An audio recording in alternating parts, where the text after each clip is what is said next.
If I'm the spoon feeder, I'm the teacher, then I'm doing all the work. If the students are passive, I'm the one that takes responsibility for their learning. So it's harder work for me. I've got to do all the work.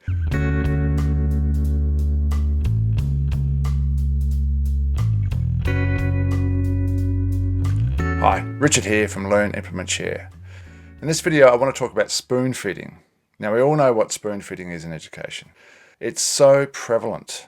And I want to talk about it because, in my view, the only reason it exists, or the main reason it exists, is because we've been doing it for hundreds of years and that not enough of us have really questioned why we're doing it. So spoon feeding tends to be the dominant teacher-directed paradigm. It only happens when the instruction is teacher-directed, because spoon feeding implies I'm the teacher, I've got all the knowledge, I'm going to tell you, the student, what to learn, how to learn it, when to learn it, and what you need to know to pass the test or to do whatever. It's very top-down, and if you look at the opposite or the alternative to a top-down teacher-directed approach, we're talking about a student-centered approach. Spoon feeding can't happen in a student-centered approach by default.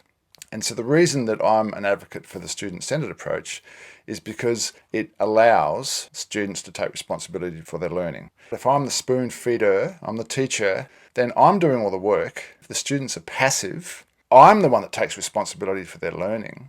So it's harder work for me. I've got to do all the work. I've got a bunch of passive learners and they're not engaged. Whereas if we can flip that around in a more student-centered model, which is highly structured, which allows a lot more input from me actually than in a conventional model.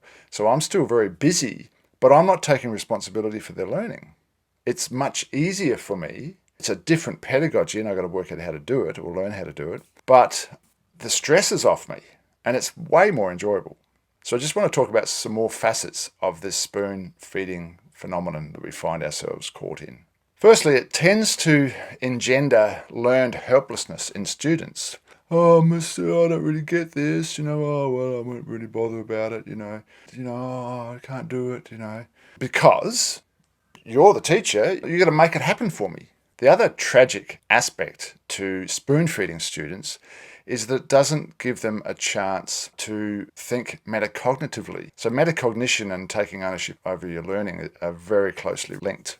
If I'm spoon feeding my students, then they're not really thinking about their learning or thinking about their thinking. So that's another negative. Now, I have a couple of courses where the main thrust is to get away from a strictly teacher-directed approach into something that's more student-centered and allows for more ownership in students. And sometimes I hear back from the teacher who's endeavouring to follow this transition, oh, Richard, I really want to do this, but I'm getting pushback from my administrator, or more to the point, I'm getting pushback from the parents. I'm now getting accused of not teaching my students. So this is not only tragic because parents are probably the strongest demanders of spoon feeding. It's kind of crazy. Like, what world do we live in here?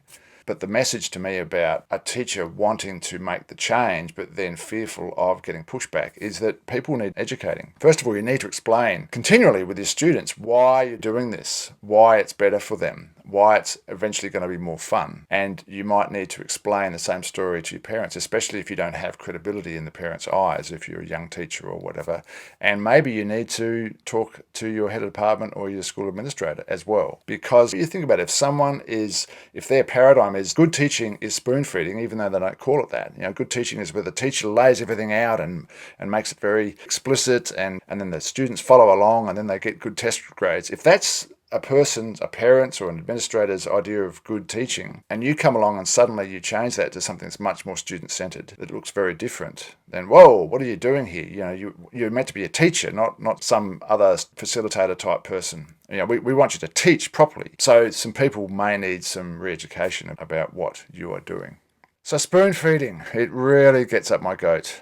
And I think we need to question, what are we doing? What's our aim in education? If I'm a teacher, is my whole aim to maximize the scores that my kids are getting in tests? Is that it? Is that what we're doing? Or are we trying to cultivate these students into learners who are engaged, who enjoy learning, who know how to learn, who have agency over what they learn, who have choice and navigate some of their own learning journeys at school? Wouldn't that be a better aim? So if that is the aim, then we need to stop spoon feeding. Anyway, that's my rant for today. You may agree or disagree. Certainly give us some feedback. I hope you got something out of that, and I'll speak to you in the next one.